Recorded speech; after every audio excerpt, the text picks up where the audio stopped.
Students, आज हम जो टॉपिक डिस्कस करेंगे वो है कूलम्स लॉ। बहुत इम्पॉर्टेंट टॉपिक है इलेक्ट्रिसिटी का, और बेसिकली जो हमारा थ्योरेटिकल या न्यूमेरिकल पार्ट या हम जो उसको समझते हैं वो यहाँ से ही हम उसको समझना स्टार्ट करते हैं। तो सबसे पहले जब आप कूलम्स लॉ, तो उससे पहले हमने एक और लेक्चर में डिस्कस किया था अबाउट चार्जेस।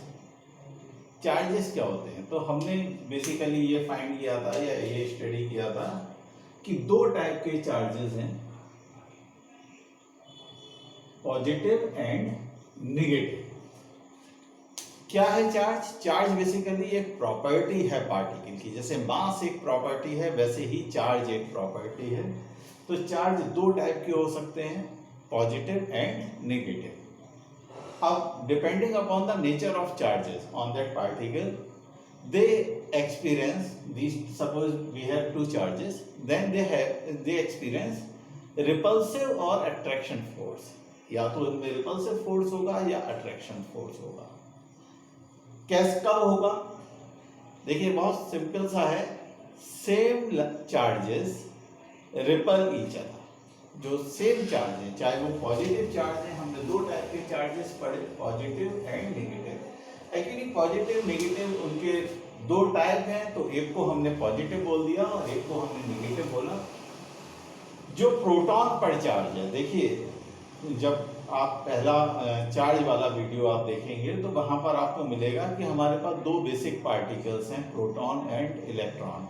तो प्रोटॉन के चार्ज को हमने पॉजिटिव बोला और इलेक्ट्रॉन के चार्ज को नेगेटिव बोला।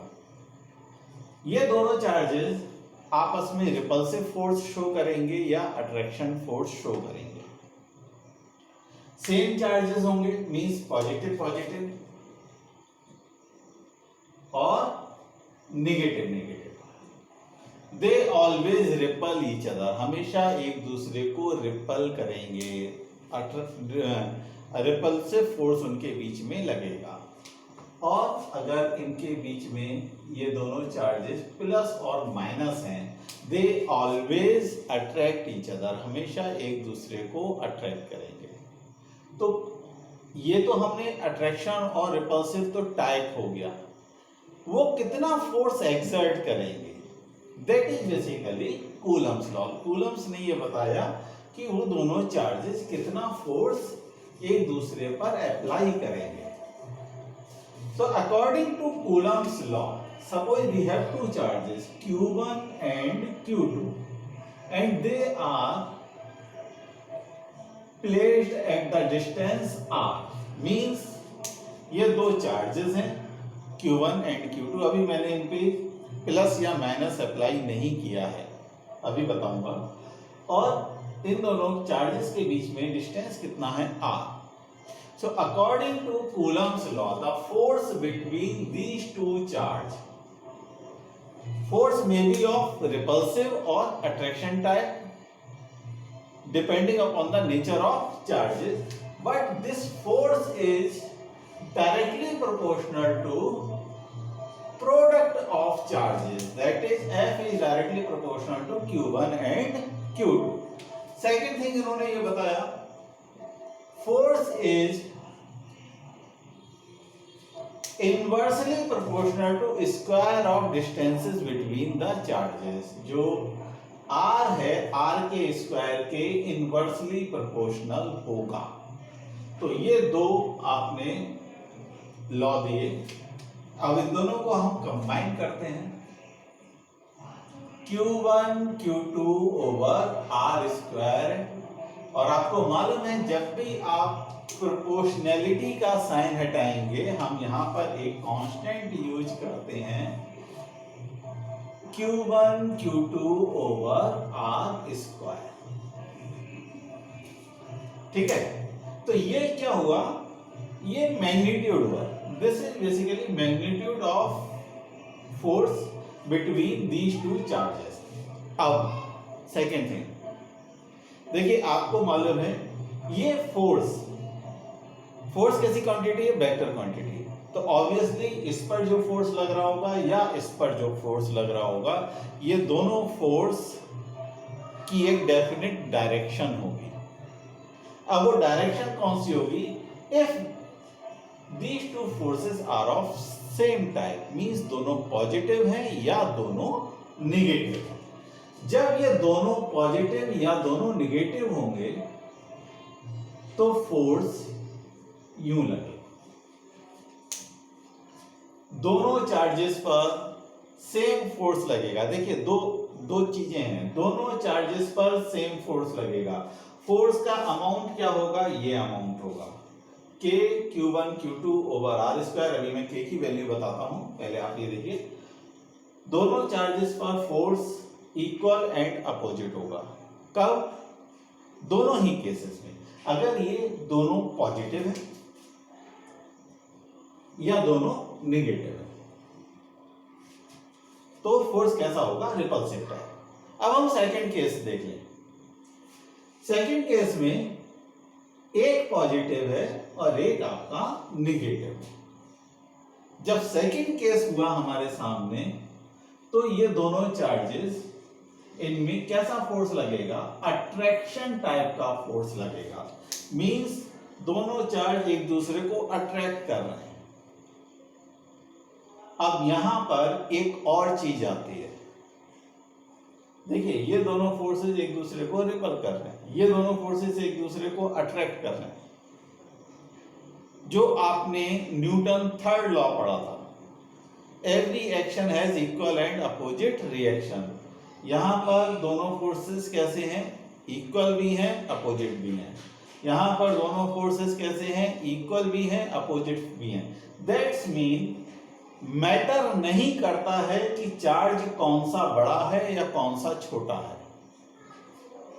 चार्ज, एक चार्ज बहुत बड़ा है, एक चार्ज बहुत छोटा है, एक चार्ज कूलम्स में है, एक माइक्रो कूलम्स में है, लेकिन दोनों चार्जेस पर फोर्स कैसा होगा? इक्वल और अपोजिट। ध्यान से सुनिए इस बात को। बिल्कुल भी ये मैटर नहीं कर रहा है कि कौन सा चार्ज बड़ा है या कौन सा छोटा है। जो फोर्स है that force is equal and opposite. बड़े चार्ज पर भी उतना ही फोर्स लगेगा और छोटे चार्ज पर भी उतना ही फोर्स लगेगा। तो F equal to k q1 q2 over r square. ये हमें क्या मिल गया? फॉर्मूला मिल गया, एक फोर्स की वैल्यू मिल गई, कितना फोर्स लग रहा है। अब कैसा लग रहा है ये काहे पर डिपेंड करेगा? ये चार्जेस पर डिपेंड करेगा कैसा लग रहा है।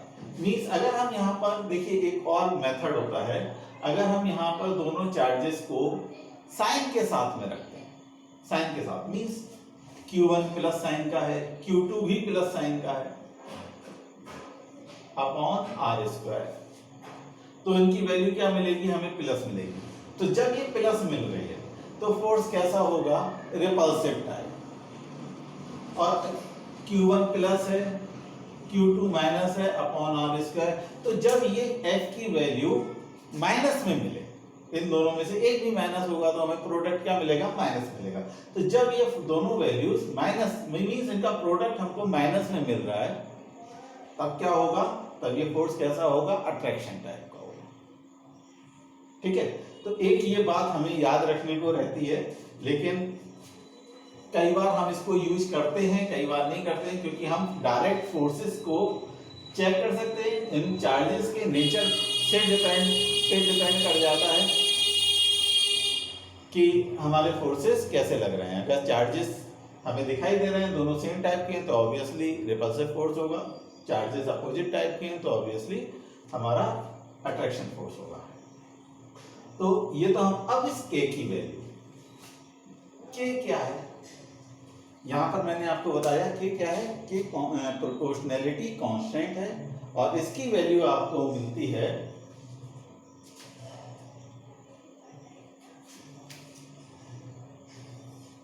1 × 10⁹ न्यूटन मीटर स्क्वायर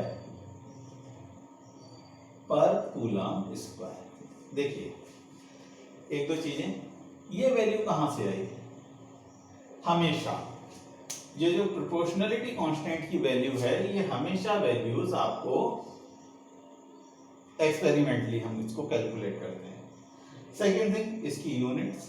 जब आप इसकी यूनिट्स को निकालेंगे तो आप k equal to F R square upon Q1 Q2, F की डायमेंशन, एफ का unit newton, R metre square upon coulombs into coulombs. तो ये एक बहुत सिंपल मेथड है इसको याद रखने के लिए। कई बार स्टूडेंट डाउट करते हैं कि पता नहीं ये हमें याद होगी या नहीं होगी, तो एक सिंपल तरीका है। अब इसको हम इस पूरे k को हम एक और टर्म से भी डिनोट करते हैं, 1/4 pi epsilon naught Q1 Q2 over R square.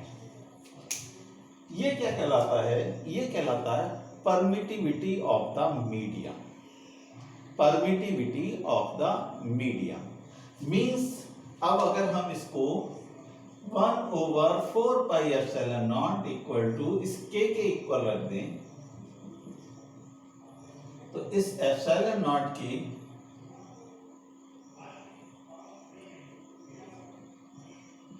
Values हमको क्या मिलेगा? देखिए 1/एप्सिलॉन नॉट हुआ 4 pi into 10 to the power 9, और एप्सिलॉन नॉट की वैल्यू हो गई 10 to the power 9 1/4 pi into 10 to the power 9। यहां से हम एप्सिलॉन नॉट की वैल्यू कैलकुलेट कर सकते हैं। अब मैटर ये होता है कि एप्सिलॉन नॉट है क्या। देखिए एप्सिलॉन नॉट का हम यूज करेंगे ओनली फॉर वैक्यूम और एयर, ठीक है। This is permittivity of the medium. Basically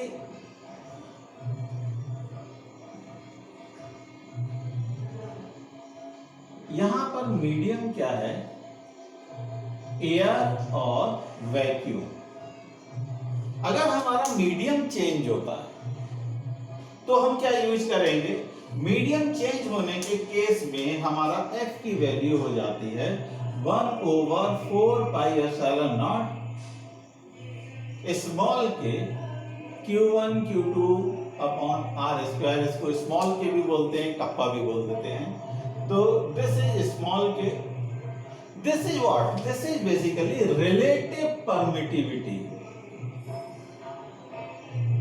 of medium. Relative permittivity of medium. Relative permittivity means permittivity of medium divided by permittivity of air or vacuum, means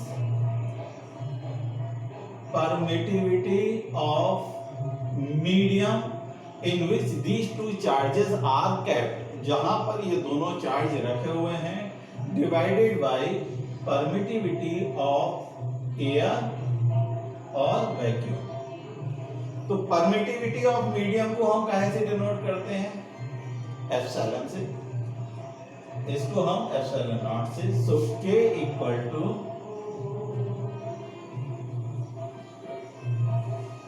अब यही formula अगर आप चाहें तो ऐसे भी लिख सकते हैं 1/4 pi epsilon Q1 Q2 over R square. देखिए इस k की वैल्यू एयर या वैक्यूम के लिए कितनी होती है? 1। मींस एयर और वैक्यूम में जब रखा हुआ है तो एप्सिलॉन किसके इक्वल हो जाएगा? एप्सिलॉन नॉट के। तो हमको ये फॉर्मूला, ये हमारा ऑटोमेटिक हमको ये फॉर्मूला मिल जाएगा। और अगर हमारा किसी और मीडियम में रखा है तो हम उसकी रिलेटिव परमिटिविटी यहाँ पर लगाकर उसको सॉल्व कर सकते हैं। तो ये आपका कूलम्स लॉ हुआ। लेकिन अभी इसमें बहुत इंपॉर्टेंट एक चीज बची हुई है, दैट इज डायरेक्शन। तो कूलम्स लॉ बेसिकली यहां से आपने फोर्स तो कैलकुलेट कर लिया, अब डायरेक्शन की बात करें। डायरेक्शन क्या होगा? मैं थोड़ा सा ये रब कर रहा हूं। फोर्स कैसी क्वांटिटी है? फोर्स है आपकी वेक्टर क्वांटिटी। 1/4πε0, नॉर्मल वे में इसको ऐसे ही लिख देते हैं।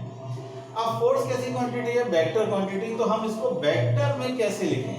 वेक्टर रिप्रेजेंटेशन क्या होगा? तो वेक्टर रिप्रेजेंटेशन क्या होगा? जब हम इसको वेक्टर लगाएंगे तो हम यहां पर आर कैप लगा देंगे। आर कैप क्या हुआ? R cap is unit vector in R, in direction of R. R क्या हुआ? आर ये वाली डायरेक्शन है। देखिए यहां पर या यहां दोनों ही केसेस में, ठीक है, दोनों ही केसेस में जो फोर्स लग रहा है वो अलोंग आर लग रहा है, आर के अलोंग लग रहा है, आर के पैरेलल लग रहा है। ठीक है, तो इस रीजन से हमने क्या किया? फोर्स को आर कैप लगा दिया। डायरेक्शन दोनों फोर्सेस की जब हम इस पे कैलकुलेट करेंगे तो एक डायरेक्शन आएगी, और जब हम इस पर कैलकुलेट करेंगे तो अपोजिट डायरेक्शन आएगी। तो इसी फॉर्मूले को F = 1/4πε0 Q1 Q2 ओवर, अब यहां पर जब हम वेक्टर लगा देते हैं, कैप की जगह वेक्टर, तो यहां पर पावर क्या हो जाएगी? आपकी Q। तो ये basically these two form are vector representation of Coulomb's law। और ये आपका क्या हुआ? दिस इज सिर्फ न्यूमेरिकल रिप्रेजेंटेशन, या इसको हम कह सकते हैं स्केलर रिप्रेजेंटेशन, या हम इसको बोल सकते हैं कि फोर्स, मैग्नीट्यूड ऑफ फोर्स, कि कितना फोर्स उससे चार्जेस पर लग रहा है। तो ये आपका टॉपिक